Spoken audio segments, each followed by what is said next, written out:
Hello, everyone. Today, we're going to dive into an incredibly gripping disappearance case. The incident happened in 2014 and involved two young Dutch women. They traveled to the Panamanian Rainforest for a hiking trip.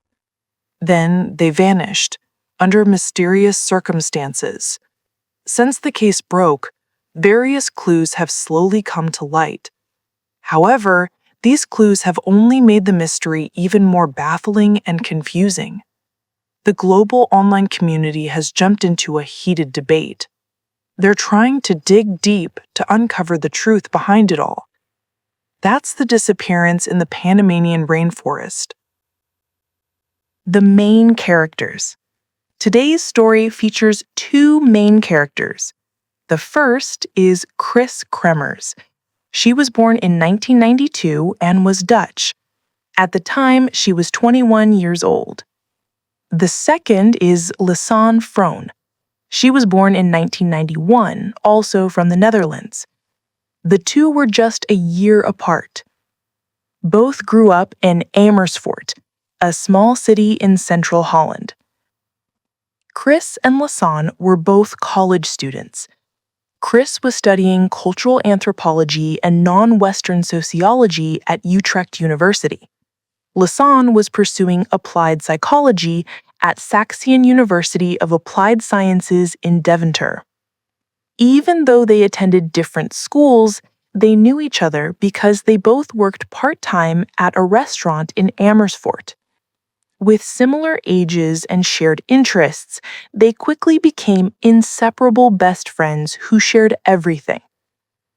Later, Kris and Lisanne moved in together in an apartment. Lisanne was tall at 6 feet, or 184 meters, with an athletic build. She had been a volleyball player for her school team. Kris was shorter at 5 feet 6 inches, or 167 meters. Both were passionate about travel and were learning Spanish. To prepare for a study abroad trip, they saved every penny from their wages for 6 straight months. After weighing their options, they decided on Panama as their destination. Panama is a country that spans Central America, with Spanish as the official language.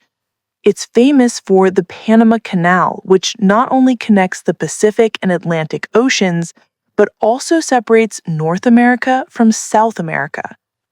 Thanks to its unique geography, Panama holds a special spot on the world map. The trip plan and goals.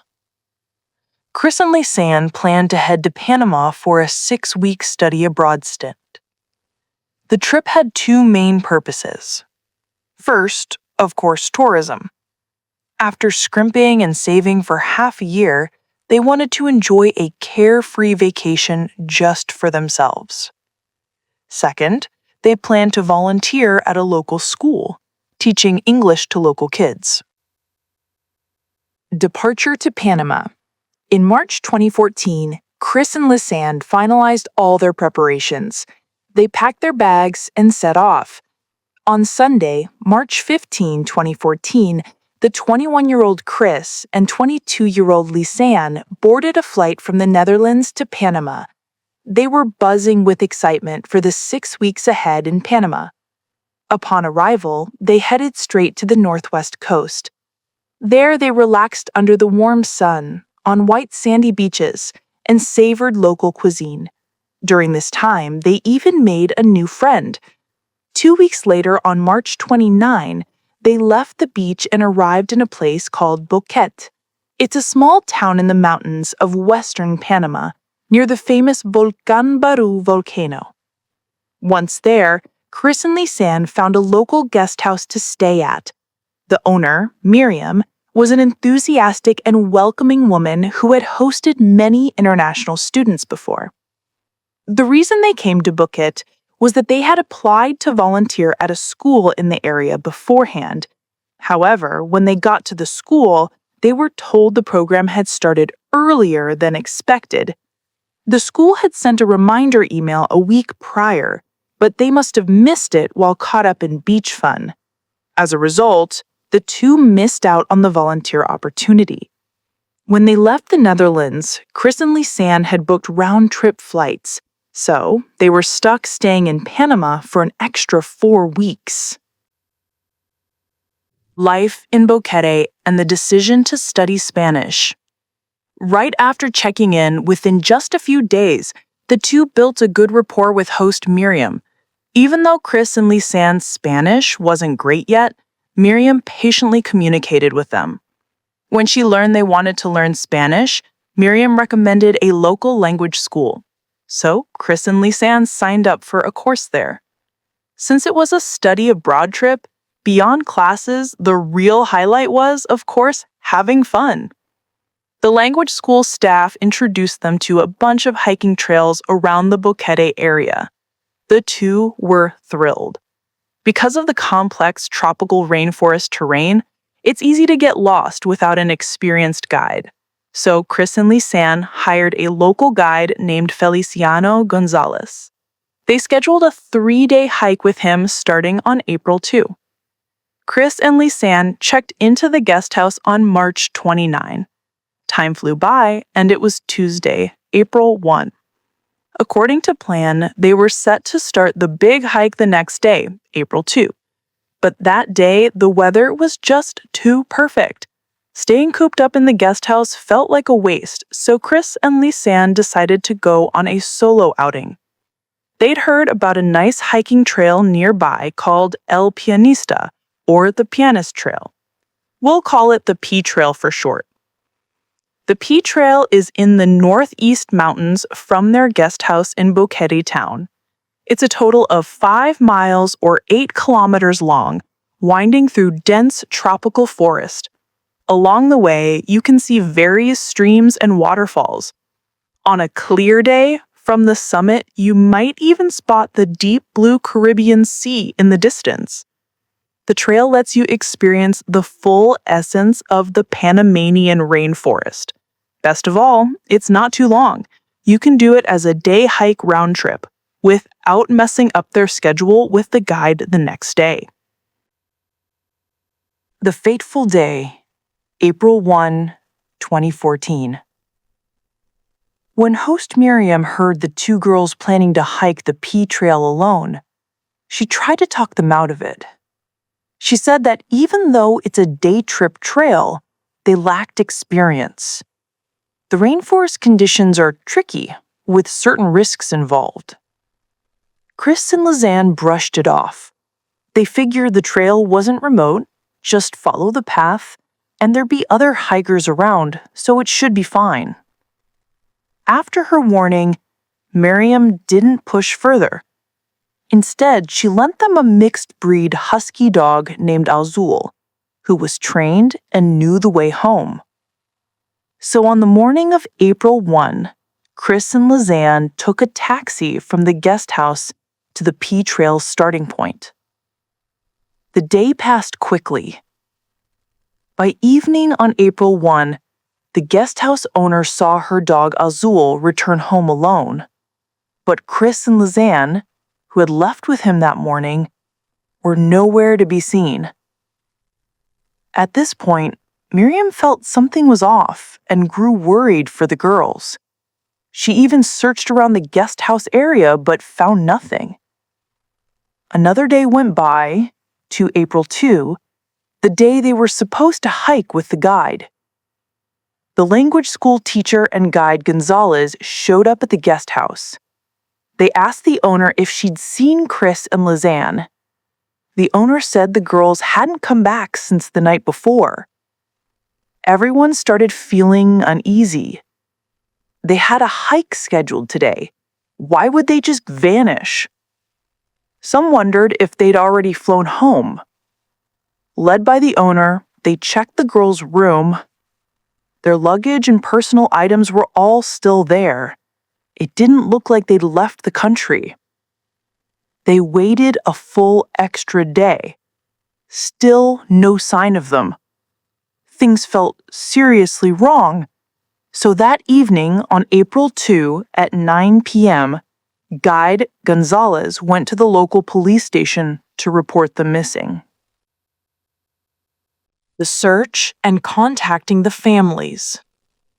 Panamanian police reached out to the girls' parents back in the distant Netherlands to ask about their itinerary. The families said the last message from their daughters was on April 1 and then radio silence. The day after the report, the official search kicked off.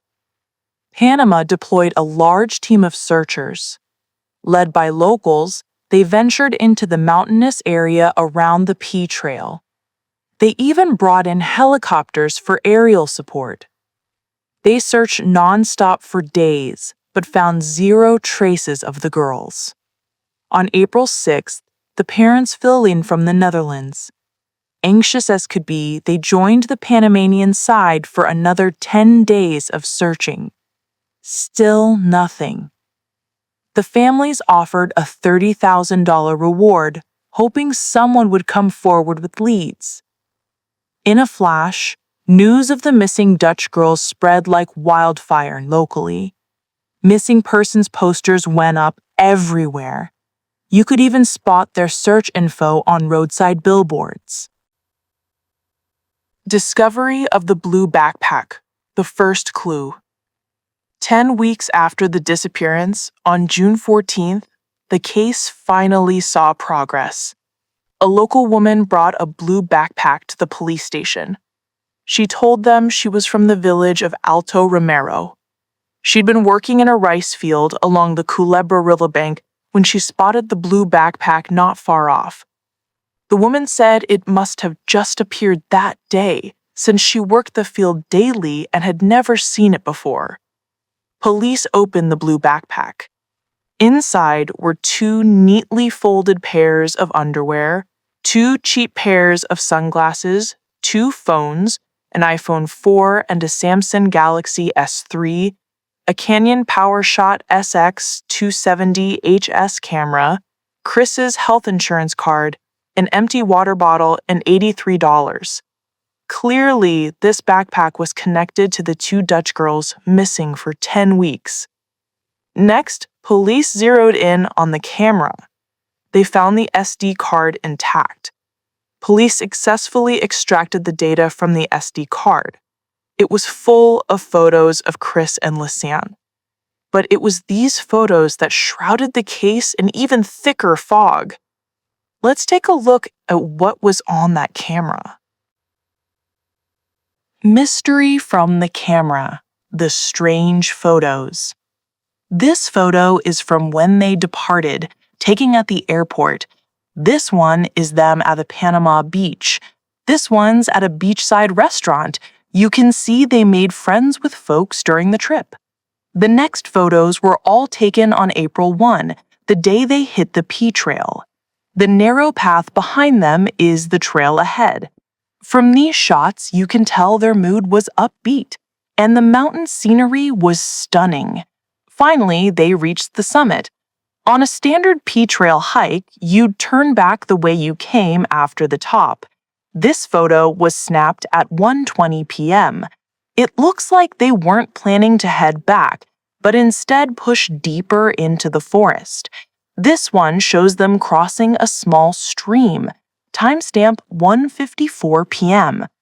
On the SD card that police pulled, besides April 1 photos, there were pics from later days. April 1 was their departure day. From April 2 to 7, over those 6 days, not a single photo. Then, in the early hours of April 8th, from 1 a.m. to 4 a.m., the camera took a total of 90 bizarre nighttime photos.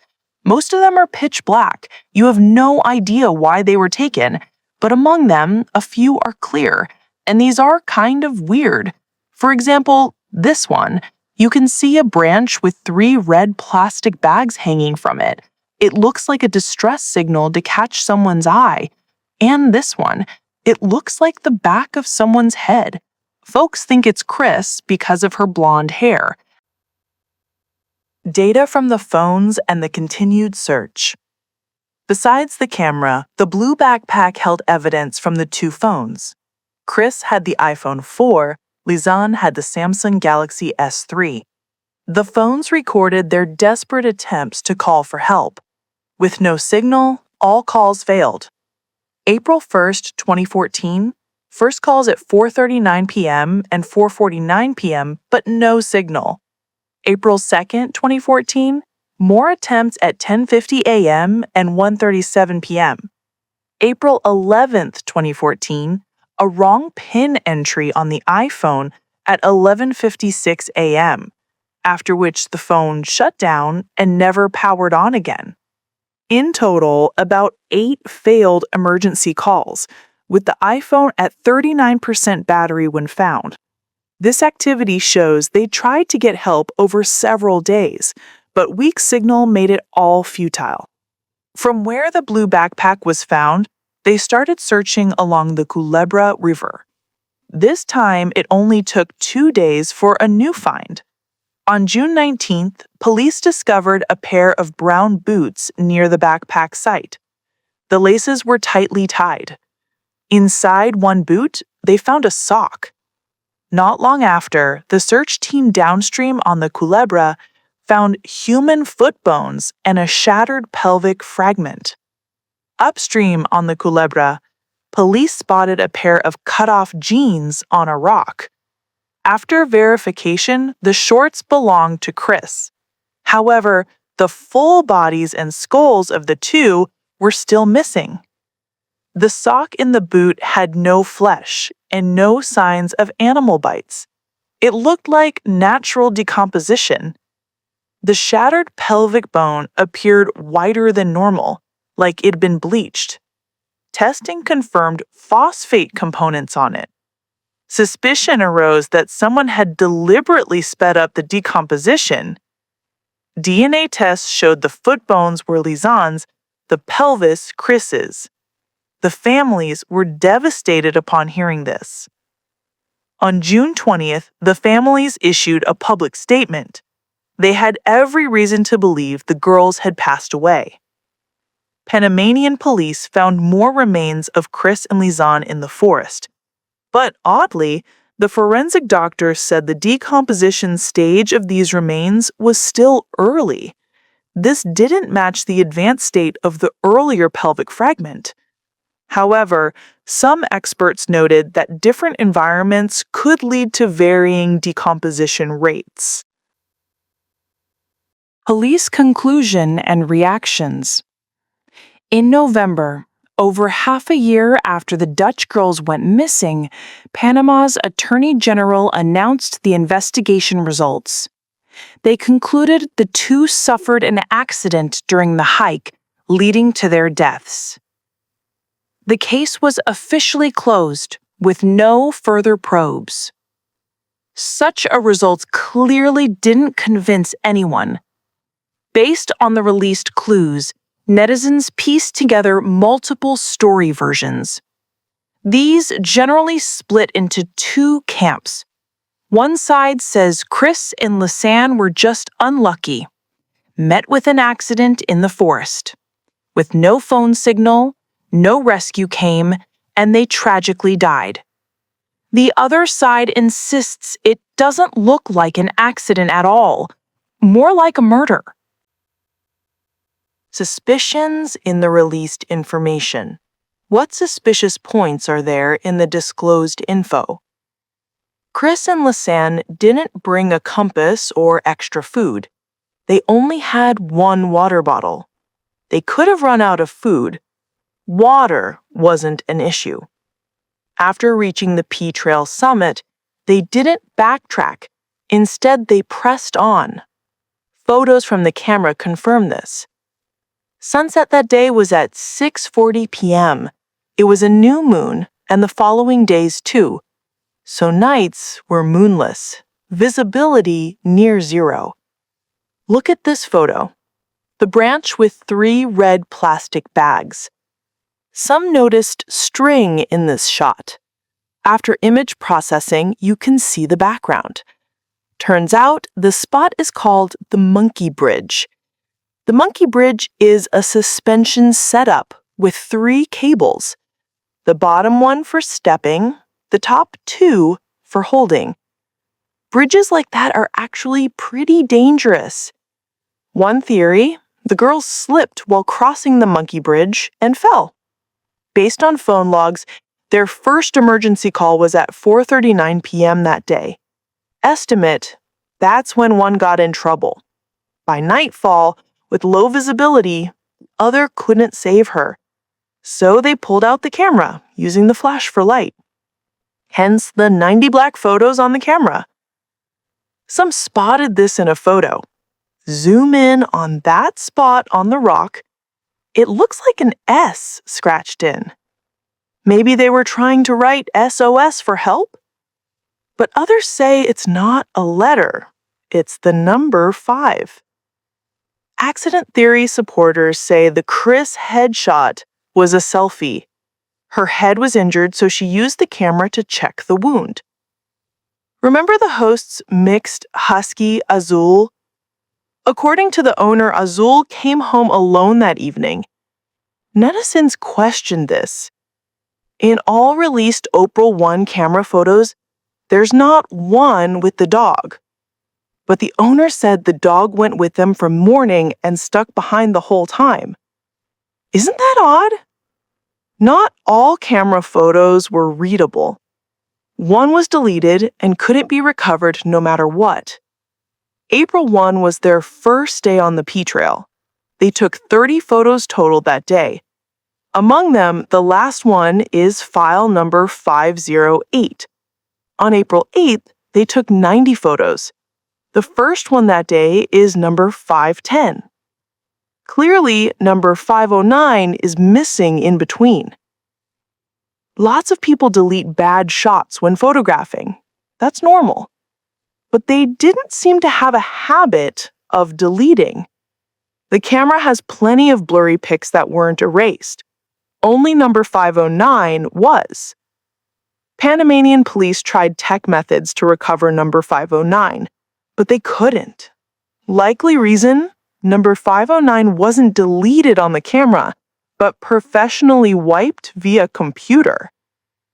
Opponents of this theory say it can't all be coincidence.